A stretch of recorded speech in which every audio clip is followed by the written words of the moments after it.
All right, everybody, welcome to another edition of the Big Mountain Enduro podcast. As usual, I'm here with BME's founder, Brandon Ontiveros. I am BME's media producer, Justin Park. And our guest today is Kelli Emmett, who's got a long history in mountain biking that she will talk to us about and is currently the brand manager for Juliana Bicycles. Kelli, let's just start with the easy question, which may have a long answer since you've had such a long career in mountain biking. Just give us your history with racing, how you got started, and bring us up to speed today with what you're doing at Juliana. Yeah, thanks, Justin. I'm excited to be here. I started racing in, I think, 1998. So, nice. I was kind of this like burnout kid that got in a lot of trouble and skipped class and was terrible at sports. And I think my dad was kind of trying to look out for me, and he's like, "Oh, you got to try this new sport of mountain biking." Him and my brother were just really into riding, and they loved it. And they would come home for their rides and just like go on and on and on about how great mountain biking was. And so they eventually talked me into getting out there and start riding. And I think the first time I went, I was like, oh my God, that was terrible. Because they took me out riding in a snowstorm in Michigan. It was like 16 degrees out or something like that, not a great introduction, but you're like, okay, sure. They say it's fun. I'll do it. So I went ahead and rode. And so it took me, I think, a little bit, like maybe a couple months until I went back out again, and it was summertime, and I had a great time. And it just really, I just took to it immediately. And I was about 20 years old, 19, 20 years old. So it was just something that I couldn't get enough of. And I just was like out there riding every day, and still like smoking cigarettes. But like, I'd be like, okay, I only smoke cigarettes a few days a week, the days that I don't ride my bike, So right. Yeah, it was just like a way that like I was able to get out and explore outdoors, and just really fell in love with it. And then my brother and my dad got into racing. And so Michigan actually I grew up in Michigan, and they had a pretty big race scene back in like the 90s. And we had a Norba National at that time, which was just pretty amazing to see. In the 90s, mountain biking was massive, and there was a lot of money. There were like semi trucks, and it was just like this really cool scene. And I got to see all these top professional riders like Julie Furtado and John Tomac. And that race was pretty influential on me, I think. And my brother and dad started to go to all these mountain bike races, and they were affiliated with this bike shop. And I just remember the guy that was the owner of the bike shop, it was Billy's Bike Shop in Galesburg, Michigan, was like, you could look like Julie Furtado if you just got out there and trained. And so he was actually a really big proponent of like getting me out there. He gave me a race bike to use, and supported me at the races. And so it just became like something that it was different than what everybody else was doing, but I could get outdoors and meet a lot of other pretty awesome women that I felt like I really connected with. And I think most of my life growing up, I didn't have a lot of confidence or connect with a lot of women.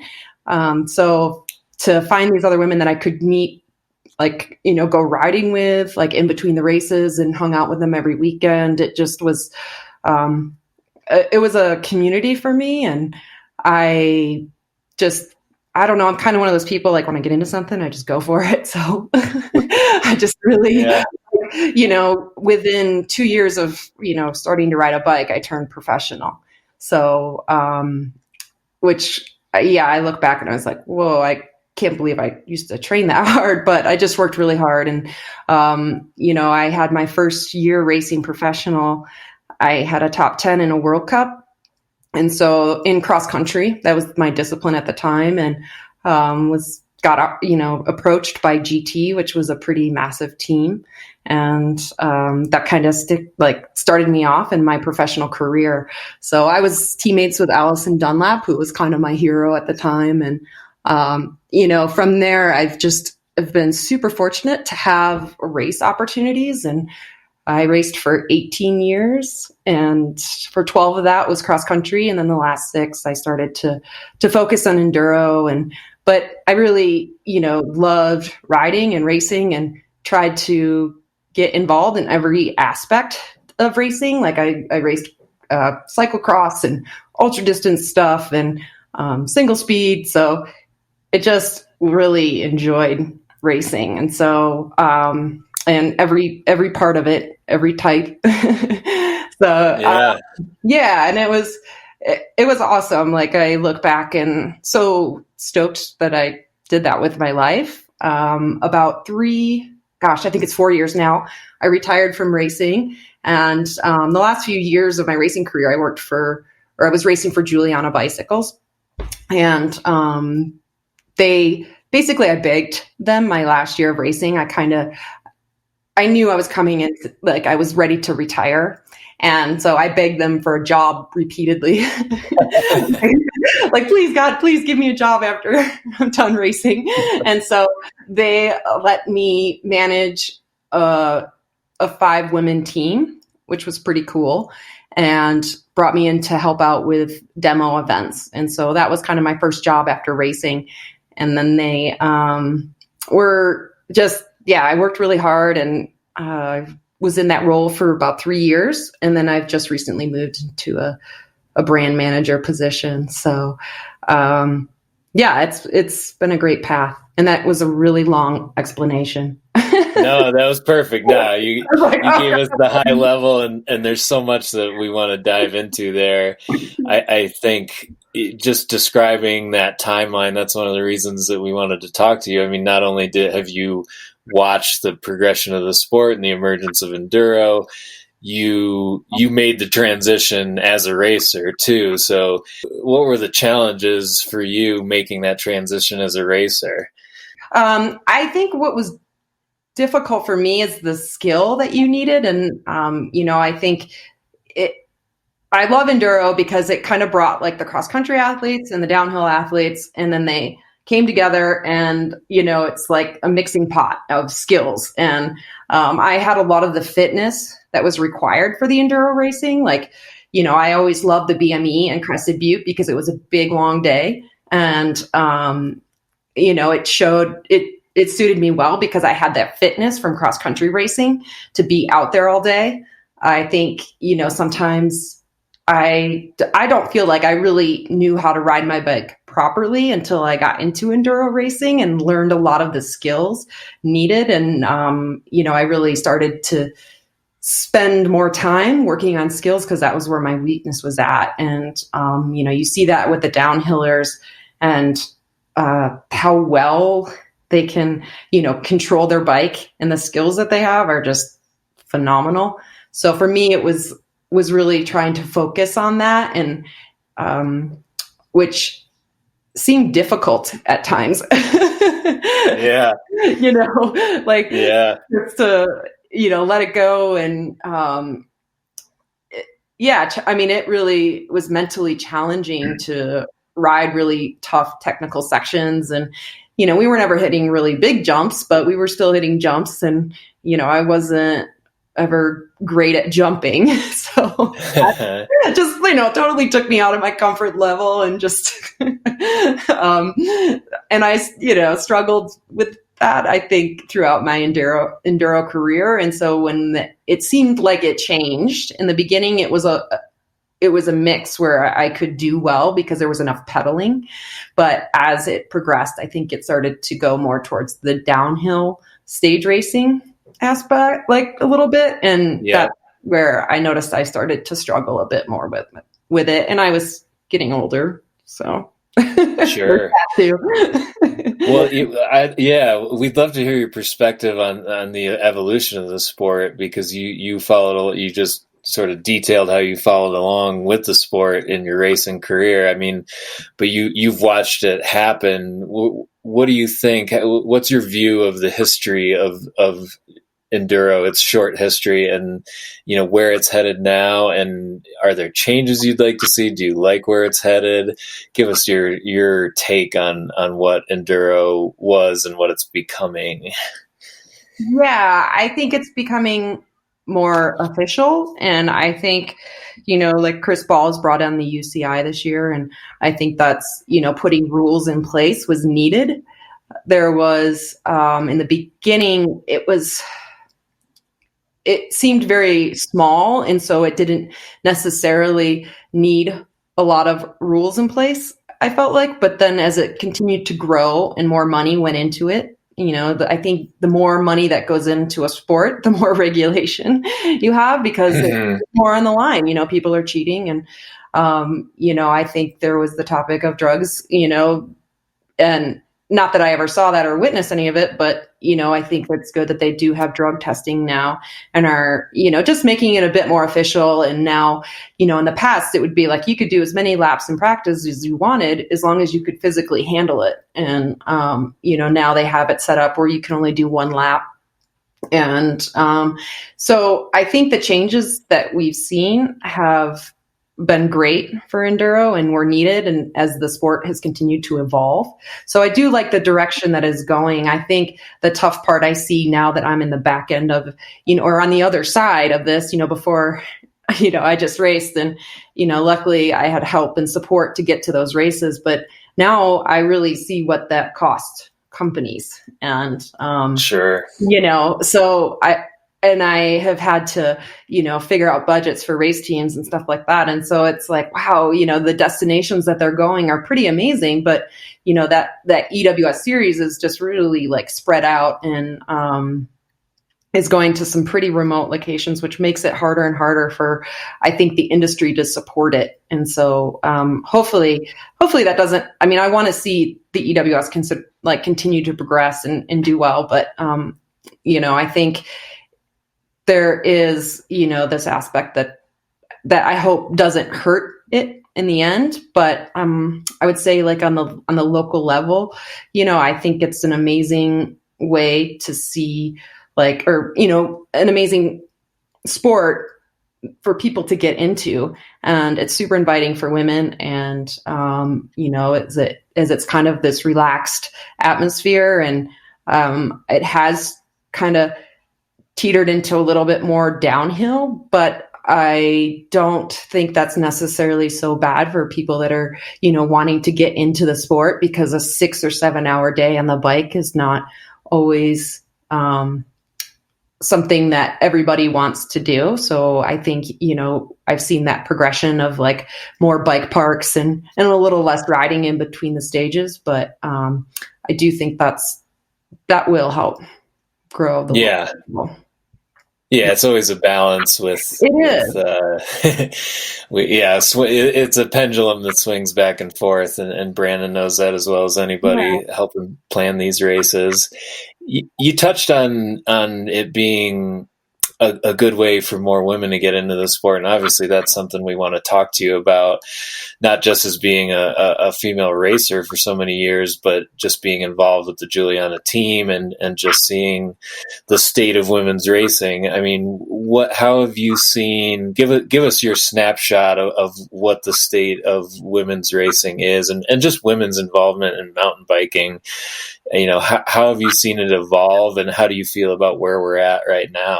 It's evolved quite a bit over the years, and become more accessible for women. And I think we've been on a decent trajectory. Do I think it's enough? No. Do we still have room to grow? Definitely.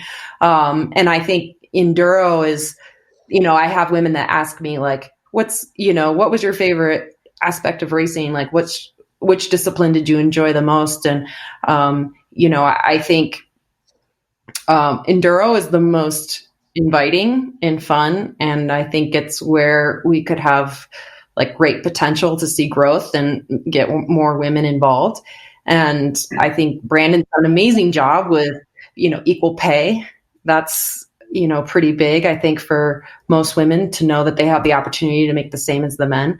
And so, is it possible that we could do, discount for female racers to sign up for the race, create programs that help them, support them a little bit at the races or pre-ride courses, or just, are there ways that to help, them prepare for the race? And we're starting to see like there's more all women enduros.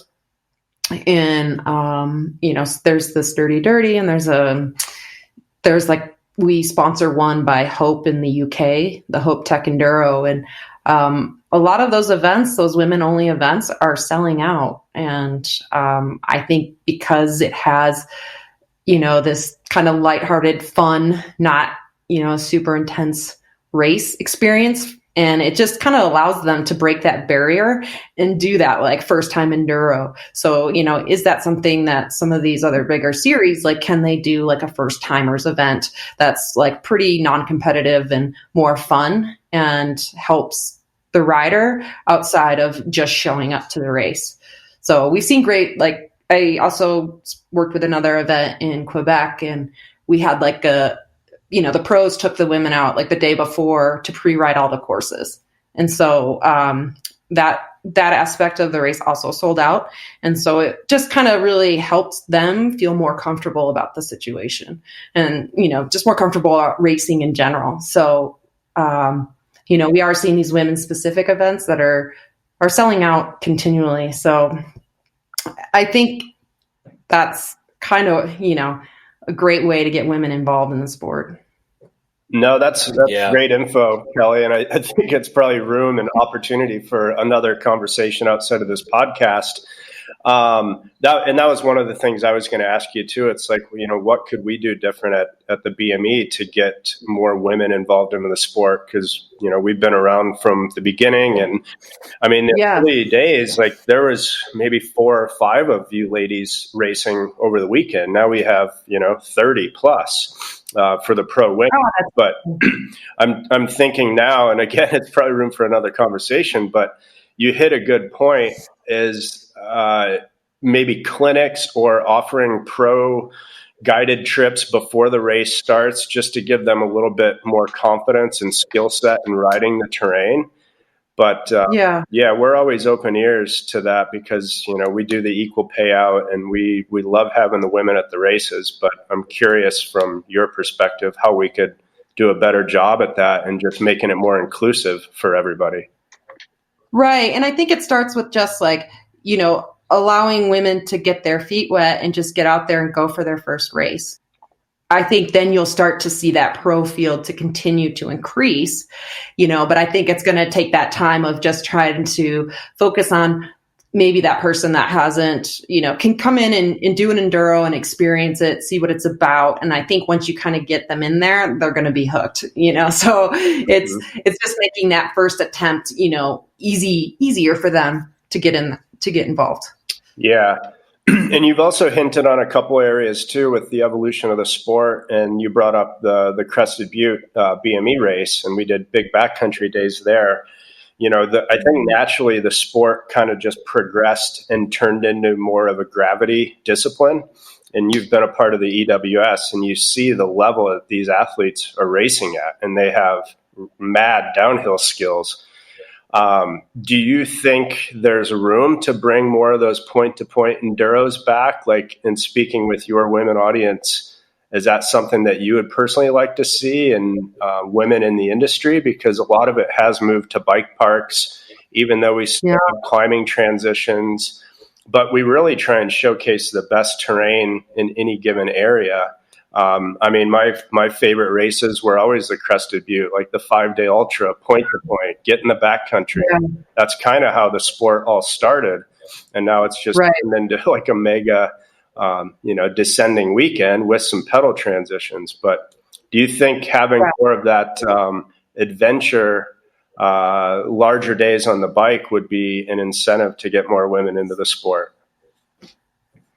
It's interesting because I hear what the race team wants. And, it's kind of funny because I don't have to convince them to do an EWS, but all they want to do are trans races, which are those big 5-day epic stage races. So, what I'm hearing at that pro level, and what I hear from a lot of like people that pitch to Juliana, is that they want to experience those big, epic days of just being out on their bike all day long.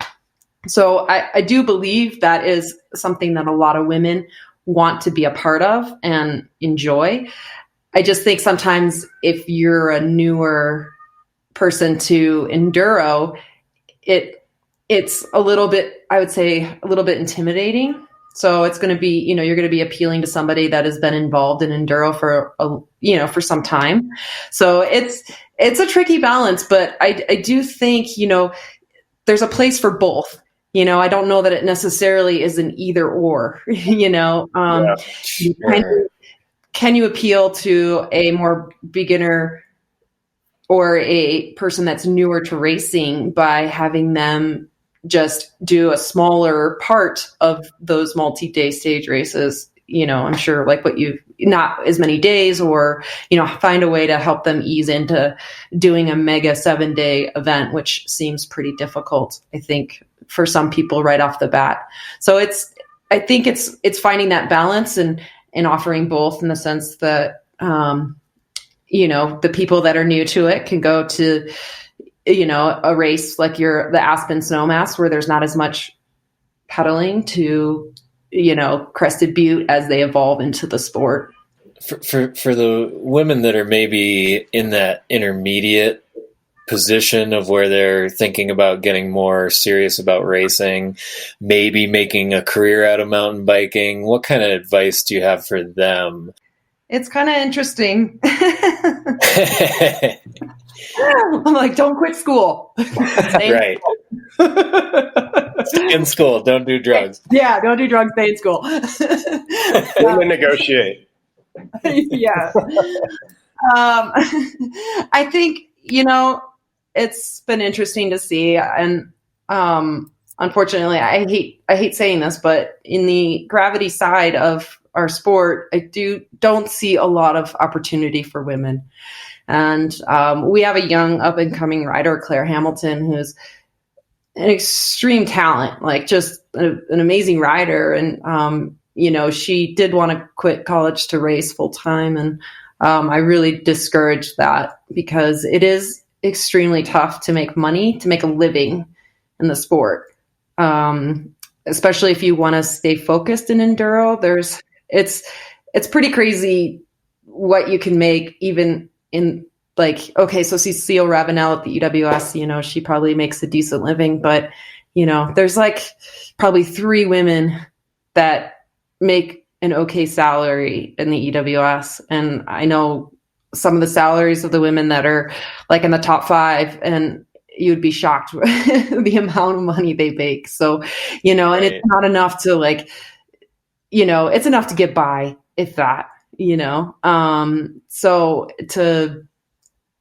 it's just unfortunate. And that's how it is. When I was racing cross country, I felt like it was a little more of an even playing field than enduro. So there was more opportunity to make money.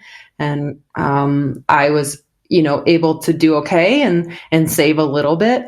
But, now that I'm older and looking back at it, I'm like, okay, yeah, I probably raced maybe a little too long, but it's working out all right. So it's okay. But it's not enough to put retirement money away, or, to think about all that sort of stuff, which you don't necessarily think about in your 20s. But, if you're going to be living off of $20,000 a year, and that's not, it's not great. That's sort of the one of the problems with enduro and mountain biking today generally. If we virtually hand you a magic wand, Kelli, what would you change? I mean, do you see a path forward for making that a better situation? Obviously, it's a complicated question, but if you could change one thing to steal Brandon's question here with mountain biking today, what would that look like? Oh, I'd love to see women have the same opportunity as men, and the same salary pays. And, just, the amount more women on teams. I think we see a lot of this of like on the enduro side of things, like you have a men's enduro team and you have one token woman on the team. Well, right. So like that is always tough to see. And, with Juliana, we've had, we're the only women's only enduro team since I started with the program. And so I think that's been pretty amazing to give that opportunity. But I have to go back to the company, yearly and justify the reasons behind, why they should support a women's team. And it's tough. It's really tough. And I try my best, and it's always a numbers game. So you're kind of playing against that a little bit, but, I would love to see women that, work hard and race well, have those same opportunities. And so, and we're not there yet. I've seen a lot of progress over the years. So, I think it's coming. It's just not as fast as I think we all want it to be. Totally. Yeah. Well, as Brandon alluded to, I mean, on our side, we've seen the participation at least come up. So you hope that the rest follows. But obviously frustrating to not get there more quickly, especially for those that are in that short window where you can be a professional. That's obviously tough to swallow. Yeah, it is. And it's interesting now to be on the flip side of it and, see how hard it is to make it happen and, to convince people that they need to pay the same. Kelli, you started racing in the late 90s and 2000s from XC to Enduro. There was no social media. I almost what are your thoughts on how social media has changed the whole game and the marketing? A lot of people almost have built careers around it, and it's not tied to back when you started where you got to perform and get results. How do you think social media has changed that game, and has it been for the positive or the negative? I think it's been for the positive. In racing, there's so many unknowns and variables that are always just that you're facing. And, I think it's great for people to have that opportunity to show value for the sport outside of racing, because racing doesn't necessarily appeal to everyone. And I think on the racing, like on the women's side of things, like we don't see a ton of interest in racing. Not yet, at least. I mean, we are continually trying to grow that, but, I think it's great for, people to be Insta famous, it's a lot of work. It's, that I was never great at. So, I see people and they're like, oh, doesn't it make you mad that they're getting sponsorship and they, aren't getting the results? And, I'm like, no way, man. They are like, being in photo shoots is hard work. Like they are out there taking photos all the time and, like educating themselves on the best way to, engage people. And I think it's needed and I think it's great. And it's only like continuing to grow over like the overall awareness of the sport, which I think is something that we need to continue to do. And so if it seems more relatable to somebody else, that's awesome. If they have a way of approaching that and, cause who knows, like, they may not get the best results, but they're still at the end of the day out there racing. And I think that's just as inspiring. Yeah. I think it's great. And I think it's great that athletes have the opportunity to have more value than just race results. Yeah. That's very good points.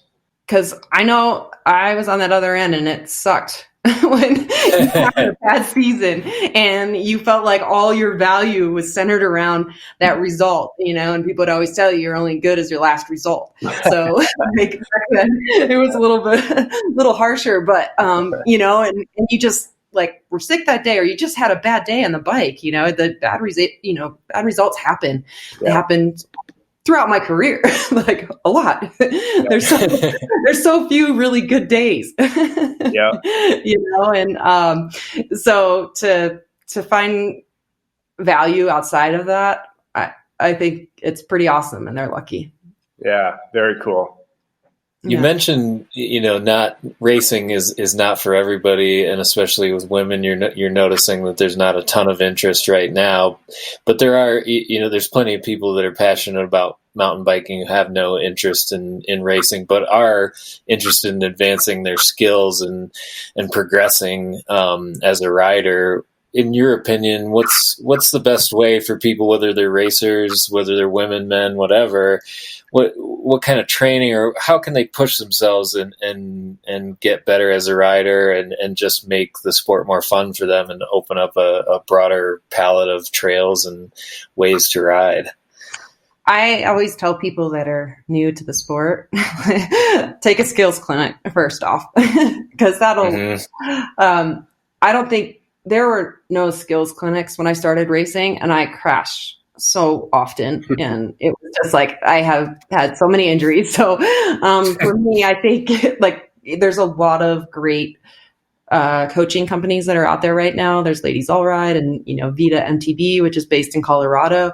So there's a lot of these great environments for women to learn how to improve their skills, because I think that makes a huge difference. And I think if people, like, the better riders they are, the more fun they have out there. So I've been, preaching the clinics for a long time, but I think just riding with other people that are better than you, I think you can learn a lot just watching somebody ride. And so if that's, male or female, it doesn't matter. I think, you can learn great from both. Sometimes it's tough with significant others, but I know that usually goes south. I know, especially my boyfriend gives me tips. I'm like, shut up, don't tell me what to do. I hate that. Yeah. So but I know he's just trying to help. But I think that's why it's great to ride with other people, and don't be afraid if you think they're a better rider than you, that you can't ride with them. I know a lot of women get intimidated by people that they feel are better riders than them, and I think it's a matter of just like being like, hey, I just want to go and follow you and see your lines and see where you want to go. Or do you want to ride a new trail with me? That's something I've never done before, but I'm kind of scared to ride it. So, and I think, we see the women really form to this community to improve their skills and, find other people to ride with. So, there's also like grit clinics. Also, you can just check out on their website. They have like coaches throughout the whole country. So if you want to take a private or, get into a small group, just look them up and online, and they will direct you to a coach. So it's kind of a cool concept. It's, very hands-on, unique type experience. And if you're not really into doing the whole weekend getaways somewhere, this will fit in with your work schedule and all that sort of stuff. So it's pretty cool. I think those are my pieces of advice. Yeah.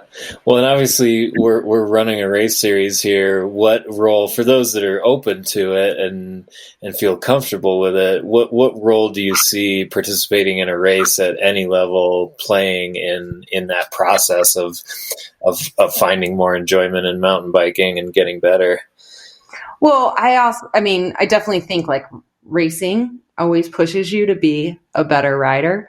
I think, you get much faster from racing. And so it's just a matter of like getting out there, like get a girlfriend to go with you, and, together just go and get out there and race and ride courses together and practice. And, I think it's just, taking that step to just be like, all right, I'm going to do this. All right, let's go. That's awesome. I do want to bring it around a little bit to your current role, and you've stepped away from the team management a little bit. I mean, what are you working on with Juliana? What are you guys up to? Yeah. So this year's been definitely really interesting because, in the past we had a pretty massive demo program called Rideouts. And so basically we visited about 20 retailers throughout US and Canada. And it was just like a 1-day event, like a curated demo experience. And so we haven't been able to get that going this year because of COVID. And so we've really been trying to focus on, our content.